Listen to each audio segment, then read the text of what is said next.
ಆಗಮನ. ರಾಜಾದಿರಾಜ ರಾಜಗಂಭೀರ ರಾಜಕುಲ ತಿಲಕ ಸೊನ್ನೆ ಮಹಾರಾಜರು ಆಗಮಿಸಿದ್ದಾರೆ.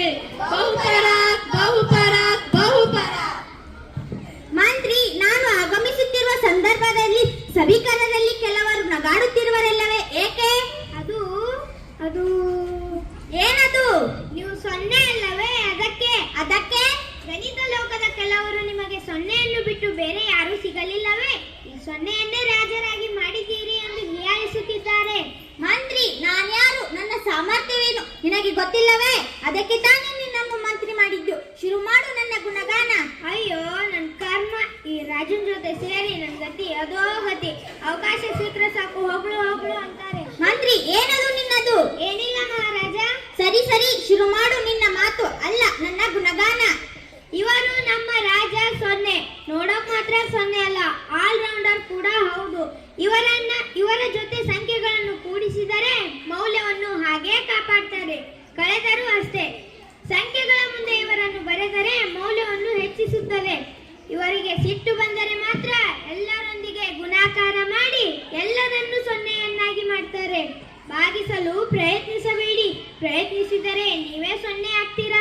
ಆಹಾ, ಸಾಕು ಬಿಡು ಮಂತ್ರಿ. ನಮ್ಮನ್ನೇ ನಾವು ಎಷ್ಟು ಅಂತ ಹೊಗಳಿಕೊಳ್ಳುವುದು? ಹೊಗಳಬೇಕು, ಆಮೇಲೆ ಮಾತು ಬೇರೆ. ಗೊತ್ತಾಯ್ತು ಬಿಡು, ನಿನ್ ಬಗ್ಗೆ ನಾನೇ ಹೇಳ್ತೀನಿ. ಇವರು ಮಂತ್ರಿ 1. ಇವರ ಮುಂದೆ ಯಾವುದೇ ಸಂಖ್ಯೆಯನ್ನು ಗುಣಿಸಿದಾಗ ಅದೇ ಸಂಖ್ಯೆ ಬರುತ್ತದೆ. ಇವರು ಅವಿಭಾಜ್ಯನೂ ಅಲ್ಲ, ಸಂಯುಕ್ತನೂ ಅಲ್ಲ, ಒಂಥರ ಎದ್ಬಿಡಂಗಿ. ರಾಜರೇ ಸಾಕ್ ಬಿಡಿ, ನೀವು ನನ್ನ ಬಗ್ಗೆ ಏನು ಹೊಗುತ್ತಿದ್ದೀರೋ ತೆಗುತ್ತಿದ್ದೀರೋ ಒಂದು ಗೊತ್ತಾಗ್ತಾ ಇಲ್ಲ. ರಾಜರೇ, ನಮ್ಮ ಪ್ರಜೆಗಳೆಲ್ಲರೂ ಬಂದಿದ್ದಾರೆ. ಹೌದೇ? ಸರಿ. ನನ್ನ ಪ್ರೀತಿಯ ಪ್ರಜೆಗಳೇ, ಇಂದಿನ ಸಭೆ ಕರೆದ ವಿಷಯ ಇಷ್ಟೇ.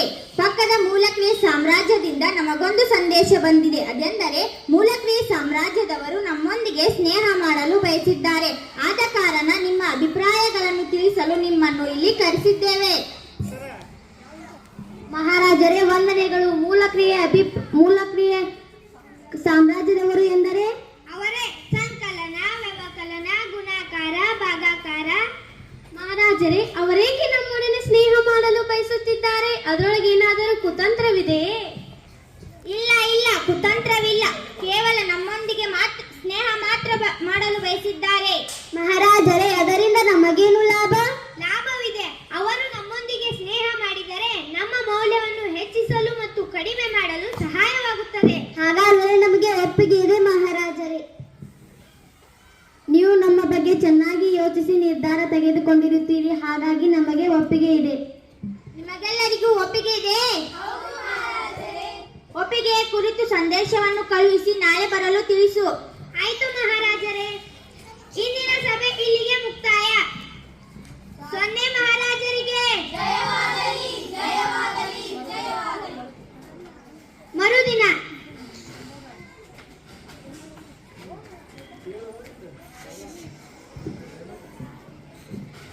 ರಾಜರೇ, ಮೂಲಕ್ರಿಯೆ ಸಾಮ್ರಾಜ್ಯದವರು ಬಂದಿದ್ದಾರೆ. ಆಚೆಗೆ ಕಾಯುತ್ತಿದ್ದಾರೆ. ಅವರನ್ನು ಒಳಗೆ ಬರಲು ತಿಳಿಸು. ಆಯ್ತು ಮಹಾರಾಜರೇ, ನಿಮ್ಮ ಅಪ್ಪನೆಯಂತೆ ಆಗಲಿ. ಬನ್ನಿ. ನಮಸ್ಕಾರ ಮಹಾರಾಜರೇ. ನಮಸ್ಕಾರ ಮೂಲಕ್ರಿಯೆಗಳೇ. ನನ್ನ ಪ್ರೀತಿಯ ಸಂಖ್ಯೆಗಳೇ, ಇವರೇ ಮೂಲಕ್ರಿಯೆಗಳು. ಮಹಾರಾಜರೇ, ಇವರೇ ಮೂಲಕ್ರಿಯೆಗಳೇ? ಹೌದು, ಇವರು ಸಂಕಲನ. ನಾನು ಸಂಕಲನ. ನನ್ನ ಜೊತೆ ಸೇರಿದ ಸಂಖ್ಯೆಗಳನ್ನು ಕೂಡಿಸಿ ಮೌಲ್ಯವನ್ನು ಹೆಚ್ಚಿಸುತ್ತೇನೆ. ನಾನು ವ್ಯವಕಲನ. ನನ್ನ ಜೊತೆ ಸೇರುವ ಸಂಖ್ಯೆಗಳನ್ನು ಕಳೆದು ವ್ಯತ್ಯಾಸ ನೀಡುತ್ತೇನೆ.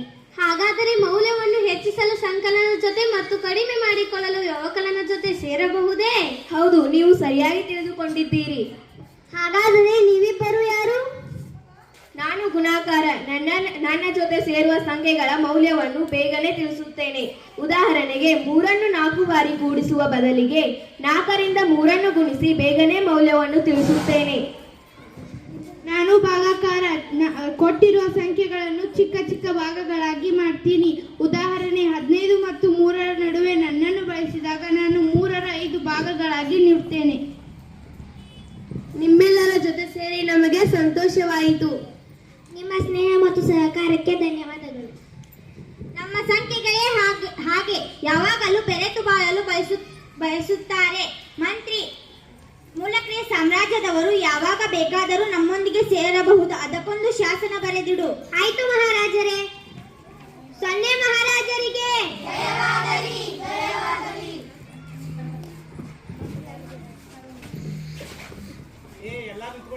ಯಾವಾಗ ಎಲ್ಲಿ ಬಳಸುವುದೇ ಗೊಂದಲ.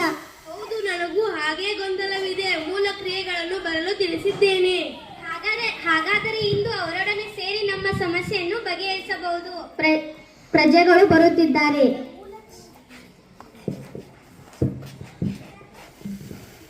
ನಮ್ಮನ್ನು ಕರೆಸಿದ ಕಾರಣವೇನು?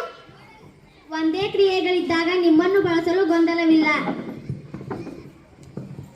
ಒಂದಕ್ಕಿಂತ ಹೆಚ್ಚು ಮೂಲ ಕ್ರಿಯೆಗಳಿದ್ದಾಗ ನಿಮ್ಮಲ್ಲಿ ಯಾರನ್ನು ಮೊದಲು ಬಳಸಬೇಕೆಂಬ ಗೊಂದಲ. ನಾನು ಸಂಕಲನ, ನಾನು ಮೌಲ್ಯವನ್ನು ಹೆಚ್ಚಿಸುತ್ತೇನೆ, ನನ್ನನ್ನು ಮೊದಲು ಬಳಸಿ. ನಿನಗಿಂತ ವೇಗವಾಗಿ ಮೌಲ್ಯವನ್ನು ನಾನು ತಿಳಿಸುತ್ತೇನೆ, ಹೀಗಾಗಿ ನನ್ನನ್ನು ಮೊದಲು ಬಳಸಿ. ಏಕೆ? ನಾವು ಶ್ರೇಷ್ಠರೇ, ಮೊದಲು ನಮ್ಮನ್ನು ಬಳಸಿ. ಅಯ್ಯೋ, ತಲೆ ಕೆಟ್ಟೋಯ್ತು. ಇವರಲ್ಲಿ ಯಾರನ್ನು ಮೊದಲು ಬಳಸುವುದೆಂಬುದೇ ತಿಳಿತಾ ಇಲ್ಲ. ತಲೆ ಕೆಡುವ ಅವಶ್ಯಕತೆ ಇಲ್ಲ. ಪಕ್ಕದ ರಾಜ್ಯದಲ್ಲಿ ಪೈ ಅವರು ಬಂದಿದ್ದಾರೆ. ಅವರ ಬಳಿ ಹೋಗಿ ನಾವು ನಮ್ಮ ಗೊಂದಲವನ್ನ ಬಗೆಹರಿಸೋಣ.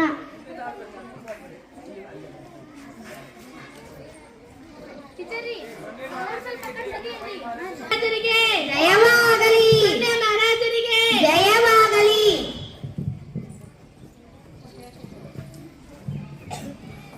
ಇವರೇ ನಮ್ಮ ಪಕ್ಕದ ರಾಜ್ಯದ ರಾಜ ಪೈ. ಇವರು ನಾವು ಹೆಚ್ಚು ಬಳಸುವ ಅವಿಭಾಜ್ಯ ಸಂಖ್ಯೆ ವೃತ್ತದ ಪರಿಧಿ ಹಾಗೂ ವ್ಯಾಸದ ಅನುಪಾತವೇ ಪೈ. ನಾವು ಪ್ರತಿ ವರ್ಷ ಮಾರ್ಚ್ 14ರಂದು ಪೈ ದಿನವನ್ನು ಆಚರಿಸುತ್ತೇವೆ. ಇಂತಹ ಮಹಾನ್ ರಾಜರಿಗೆ ಜಯವಾಗಲಿ, ಜಯವಾಗಲಿ, ಜಯವಾಗಲಿ.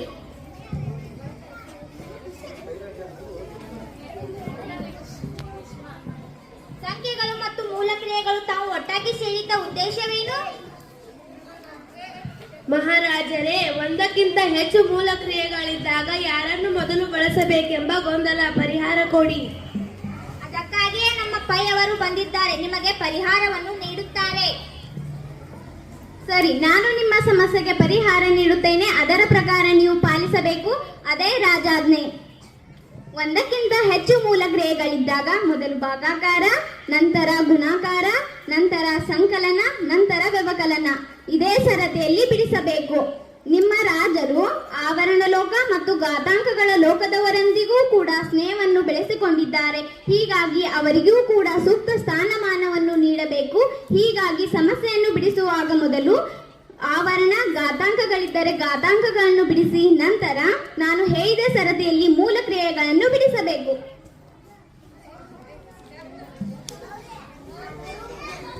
ಆದರೂ ನಮಗೆ ಗೊಂದಲವಿದೆ ಮಹಾರಾಜರೇ. ಗೊಂದಲ ಬೇಡ. ನಾನು ಬೋರ್ಡ್ಮಾಸ್ ಎಂಬ ಶಾಸನವನ್ನು ಹೊರಡಿಸುತ್ತೇನೆ, ಕಾಯಿರಿ.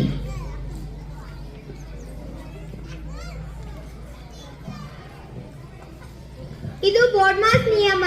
ಮೊದಲು ಬಿ ಬ್ರಾಕೆಟ್ ಆವರಣ, ಆಮೇಲೆ O order of power or roots ವಿಶೇಷ ಗುಣಾಕಾರ, ಡಿ ಡಿವಿಷನ್ ಭಾಗಾಕಾರ, ಎಂ ಮಲ್ಟಿಪ್ಲಿಕೇಶನ್ ಗುಣಾಕಾರ, ಎ ಎಡಿಷನ್ ಸಂಕಲನ, ಎಸ್ ಸಬ್ಸ್ಟ್ರಾಕ್ಷನ್ ವ್ಯವಕಲನ. ಒಂದಕ್ಕಿಂತ ಹೆಚ್ಚು ಮೂಲ ಕ್ರಿಯೆಗಳಿದ್ದಾಗ ಮೊದಲು ಆವರಣ, ಘಾತಾಂಕಗಳಿದ್ದರೆ ಘಾತಾಂಕ, ನಂತರ ಭಾಗಾಕಾರ, ಗುಣಾಕಾರ, ಸಂಕಲನ ಮತ್ತು ವ್ಯವಕಲನ, ಇದೇ ಸರತಿಯಲ್ಲಿ ಬಿಡಿಸಬೇಕು. ನಿಮಗೆಲ್ಲರಿಗೂ ತಿಳಿದಿದೆಯೇ ಬೋರ್ಡ್ಮಾಸ್ ನಿಯಮ?